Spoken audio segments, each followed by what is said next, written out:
Hello student, Assalamu alaikum. This is Laiba Tariq, your biology instructor from tutorial.pk. Today we are studying the grade 11 chapter 6 prokaryotes. Let's start. Prokaryotes, if you remember, हम लोगों ने chapter 1 में eukaryotes and prokaryote cells को discuss किया था. Eukaryote means वो cells जिनके अंदर nucleus होता है और फिर prokaryote cells आए, ये वो cells होते हैं जिनके अंदर nucleus नहीं होता. जब हम दुनिया में लाइफ की बात करते हैं कि लाइफ कहाँ से स्टार्ट हुई, तो हम सबके जहन में जो पहले सेल्स आते हैं वो आते हैं bacterial cells that are also called the prokaryotic cells. So prokaryotic cells इस टाइम हमारे आसपास हर जगह नजर आ रहे होंगे, मेरे हैंड्स पे लेकर हमारी इन्वायरमेंट, एयर, इवन इस टेबल पे भी. लेकिन क्या हम उनको देख सकते हैं?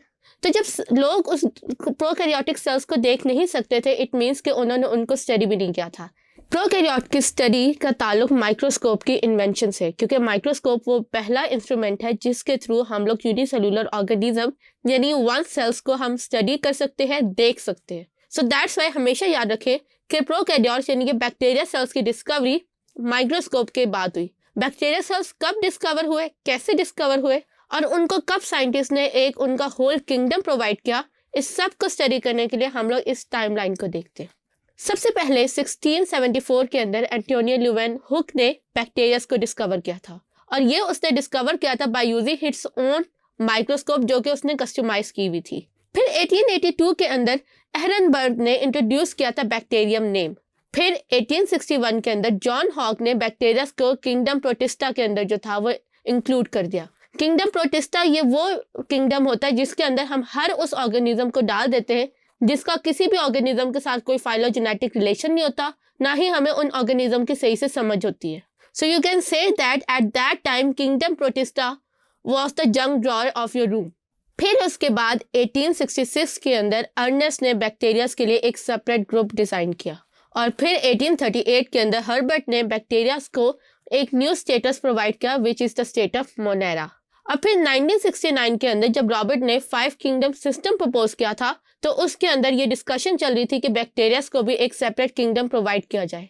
और फिर फाइनली 1988 के अंदर लिन एंड कार्लिन ने बैक्टीरिया को एक सेपरेट किंगडम प्रोवाइड किया under the name of kingdom Monera.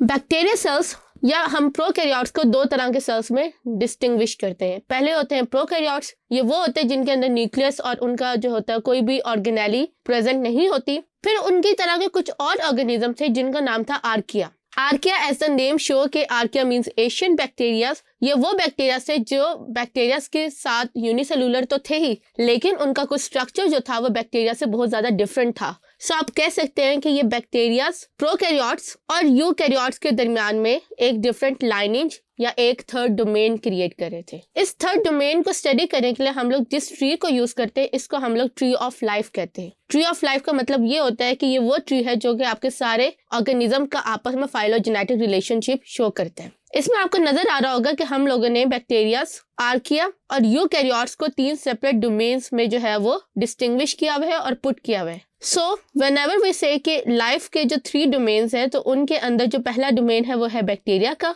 दूसरा डोमेन है आर्किया का, जबकि तीसरा डोमेन जो है वो है यूकैरियोट्स का. अब हम डिस्कस कर लेते हैं सबसे पहले आर्किया बैक्टीरिया को. आर्किया बैक्टीरिया ये वो ऑर्गेनिज्म से जिनका स्ट्रक्चर जो था वो बैक्टीरिया से सिमिलर था. क्यों सिमिलर था? बिकॉज वो बैक्टीरिया की तरह यूनिसेलुलर ऑर्गेनिज्म से, and secondly they don't have organelle bounded structure in their body. फिर उसके बाद लेकिन इनके जब हमने सेल मेम्ब्रेन, आरएनए, डीएनए को स्टडी किया तो then we came to know कि इनका सेल मेम्ब्रेन या इनके जो स्ट्रक्चर्स है they are different from both bacteria and eukaryotes. That's why इन लोगों को हमने थर्ड डोमेन ऑफ लाइफ जो है वो कंसीडर करते हैं. सेल वॉल कंपोजिशन की बात करें तो हमें पता है कि नॉर्मली बैक्टीरिया की जो सेल वॉल होती है इट कंटेन पेप्टिडोग्लाइकेन, जबकि आर्किया बैक्टीरिया की सेल वॉल जो होती है वो या तो पॉलीसेकेराइड से बनी हुई होगी जैसे यूकैरियोट्स की होती है, या फिर प्योर प्रोटीन से. फिर उसके बाद हम इसके सेल मेम्ब्रेन की बात करते हैं. अगर आपको पता हो तो सेल मेम्ब्रेन के अंदर जो होता है वो लिपिड बाइलेयर प्रेजेंट होती है. अगर हम आर्किया बैक्टीरिया की बात करें तो इसके अंदर जो इसका ग्लिसरोल होता है वो लिंक करता है विद हाइड्रोकार्बन्स, जबकि बैक्टीरिया के अंदर जो ग्लिसरोल जो होता है वो लिंक करता है विद ईस्टर लिंकेज और you can say fatty acids. इस चीज़ को आप इस तरह से देखें कि आर्किया बैक्टीरिया की जो सेल मेम्ब्रेन होती है उसके अंदर दो डिफरेंसेस आएंगे। Number 1, it has hydrocarbons branched instead of fatty acid, और सेकंड ये कि इसके अंदर जो होता है वो ईथर लिंकेज होता है।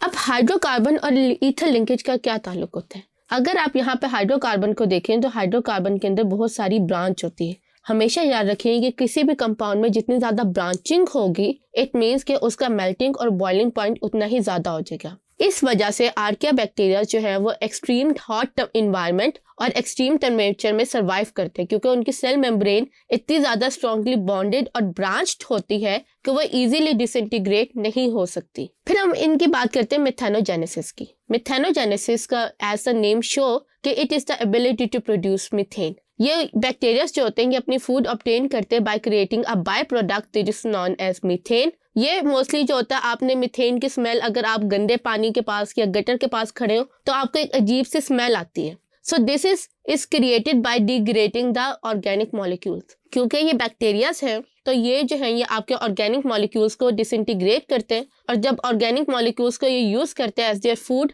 तो जो बाय प्रोडक्ट यूज करते हैं वो मीथेन होती है। ये आपके इंटेस्टाइन से लेकर आपके जो लेग्स होते हैं उसके बॉटम में, और जहाँ पे भी ऑर्गेनिक कंपाउंड प्रेजेंट होंगे ये वहाँ पे भी प्रेजेंट होंगे।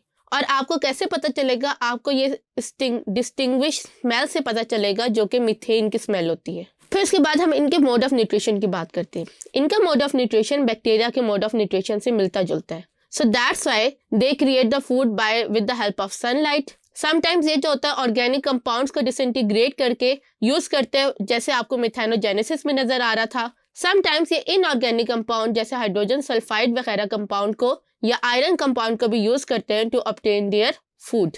फिर उसके बाद हम बात कर लेते हैं राइबोसोमल आरएनए की। हम इधर राइबोसोमल आरएनए को क्यों यूज करें? इसकी दो रीजंस है। Number 1, ribosomes are the first structures और organelles that are present both in bacteria and eukaryotic cells. Number 2, they are not easily mutated. That's why we call them molecular clock. यहाँ पे मैंने ये चीज़ molecular clock का word use किया। Molecular clock का मतलब ये होता है कि जो राइबोसोम जिस आरएनए स्ट्रक्चर से क्रिएट होते हैं, ये आरएनए स्ट्रक्चर जो होता है ये रिपीट होता है through out the generation. DNA की निस्बत आरएनए जो होता है उसके अंदर म्यूटेशन के चांसेस जो होते हैं वो बहुत ज़्यादा लेस होते हैं। सो अगर हमने किसी भी ऑर्गेनिज्म का ट्रू फाइलोजेनेटिक रिलेशनशिप देखना हो तो उसके लिए हम लोग उसके आरएनए को जो होता है वो कंपेयर करते हैं, और उस आरएनए के लिए जो बेस्ट फॉर्म ऑफ आरएनए होती है वो राइबोसोमल आरएनए होता है। क्योंकि मैसेंजर आरएनए जो होता है वो डिसइंटीग्रेट हो जाता है with the passage of time, और ट्रांसफर आरएनए भी। दैट्स व्हाई हम लोग राइबोसोमल आरएनए को यूज करते हैं और कंपेयर करते हैं to find the phylogenetic relationship between two organisms. जब हमने बैक्टीरियाज और आर्चिया का जो था राइबोसोमल आरएनए को हमने देखा तो उसके अंदर हमें बहुत सारी चेंजेस नजर आई। फॉर एग्जाम्पल यहाँ पे यू बैक्टीरिया, आपने यू बैक्टीरिया के नेम से कंफ्यूज नहीं होना, इसको हम लोग ट्रू बैक्टीरियाज कहते हैं। यानी आपके जितने भी बैक्टीरिया या प्रोकैरियोट्स होते हैं वो यू बैक्टीरिया की कैटेगरी में आते हैं।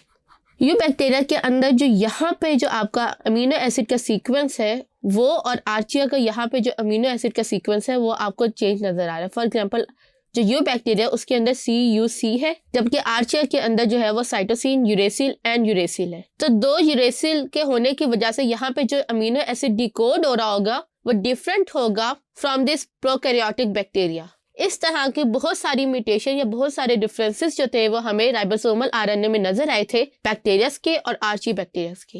दैट्स व्हाई हम लोग इन्हें कहते हैं कि इन दोनों का जो फाइलोजेनेटिक रिलेशन है वो आपस में सेम नहीं है, यानी कि ये एक ही कॉमन एंसेस्टर से डिराइव नहीं हुए। अब हम बात कर लेते हैं इनकी क्लासिफिकेशन की। आर्ची बैक्टीरिया को हम लोग बेसिकली उस चीज पे क्लासिफाई करते हैं वो जिस एनवायरनमेंट में रहते हैं। फॉर एग्जाम्पल अगर वो मिथेन या हॉट एनवायरनमेंट में रहते हैं और मिथेन प्रोड्यूस करते हैं तो हम इन्हें मिथेनोजीन्स कहते हैं। अगर वो सॉल्टी कंडीशंस में रहते हैं या एक्सट्रीम पीएच कंडीशन में रहते हैं तो हम इन्हें हेलोफाइल्स कहते हैं। अगर वो लोग जो है वो हाई हीट टेम्परेचर पे रहते हैं या हाई टेम्परेचर पे रहते हैं तो इन्हें हम लोग थर्मो एसिडोफाइल्स कहते हैं। Methanogens as the name indicate कि ये हमेशा स्वाम्पी या ऐसी जगह पे रहेंगे जहाँ पे ऑर्गेनिक वेस्ट मौजूद होगा, और आपको इनकी मौजूदगी का एहसास उस टाइम होगा जब आपको जो है वो उस जगह से मिथेन की स्मेल आना शुरू हो जाएगी। हमारे इंटेस्टाइन से लेकर जहाँ पे भी गंदा नाला, सीवर्स और सीवेज वाटर प्रेजेंट होता है, ये सारे बैक्टीरिया वहाँ पे प्रेजेंट होते हैं और मीथेन प्रोड्यूस कर रहे होते हैं। फिर इसके बाद हेलोफाइल्स। हेलोफाइल्स कहते हैं हाई सॉल्ट कंसंट्रेशन को। जब हमने किसी चीज को ड्राई करना होता है या प्रिजर्व करना होता है, हम उसके अंदर